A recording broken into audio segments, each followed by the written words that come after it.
पुरानी लोक कहानियां ये सिर्फ कहानियां नहीं होती, है ना? कभी कभी ये चेतावनियां होती हैं, प्रकृति के उन रहस्यों को समझाती हैं जो शायद विज्ञान भी नहीं समझा सकता। तो आज हम पश्चिमी घाट के घने जंगलों से निकली एक ऐसी ही किंवदंती की दुनिया में चलेंगे। एक ऐसी कहानी जो जंगल की खामोशी के पीछे छिपे एक बहुत गहरे सच को सामने लाती है। कहानी में आगे बढ़ने से पहले जरा इस सवाल पे सोचिए। हम अक्सर अनजानी आवाजों से डर जाते हैं, है ना?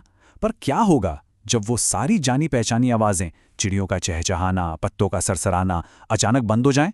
एकदम सन्नाटा। यही सवाल हमारी आज की कहानी का दिल है। तो चलिए अब कहानी में दाखिल होते हैं। हम बात कर रहे हैं एक शिकारी की, जो पश्चिमी घाट के उन घने अनछुए हिस्सों में निकल जाता है जहां आमतौर पर इंसान नहीं जाते। जरा उस जगह की कल्पना कीजिए। पश्चिमी घाट यानी जीवन से भरी पूरी एक दुनिया। हजारों तरह के पक्षी गा रहे हैं, बंदर पेड़ों पर उछल कूद कर रहे हैं, हवा पत्तों के बीच से गुजर रही है। मतलब वो जंगल कभी शांत नहीं होता। वहां हमेशा एक संगीत, एक सिम्फनी बजती रहती है। शिकारी के लिए ये सब आवाजें बहुत आम थीं, जंगल के जिंदा होने का सबूत। शिकारी जंगल की इन्हीं परिचित आवाजों के बीच अपने शिकार पर ध्यान लगाए हुए आगे बढ़ रहा था।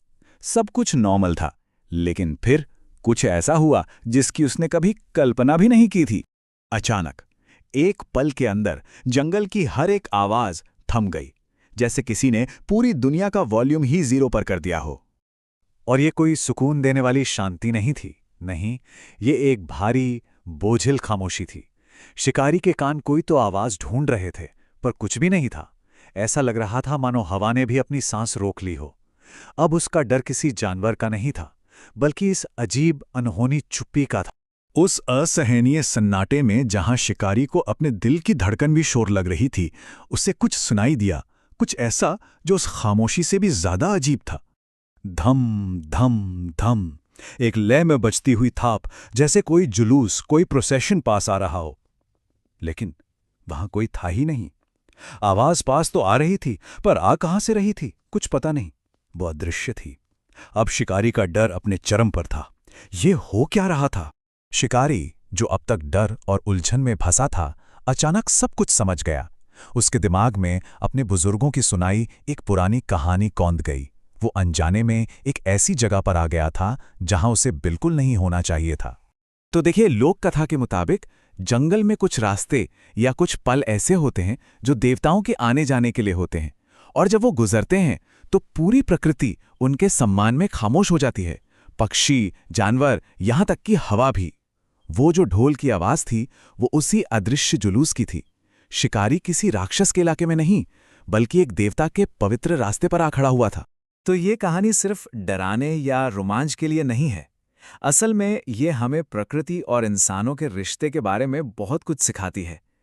चलिए देखते हैं कि इस कहानी से हम क्या सबक ले सकते हैं। देखिए, इस कहानी से 3 बड़ी बातें निकल कर आती हैं। पहली, प्रकृति हमें इशारे देती है। जंगल का अचानक शांत हो जाना एक चेतावनी थी। दूसरी बात, हर जगह सिर्फ हमारे लिए नहीं होती, कुछ स्थान पवित्र होते हैं और उनका सम्मान होना ही चाहिए। और तीसरी और सबसे जरूरी बात, हमें उस शक्ति के सामने विनम्र रहना चाहिए जिसे हम न देख सकते हैं, न पूरी तरह समझ सकते हैं। और शायद यही इस पूरी कहानी का सबसे गहरा सच है।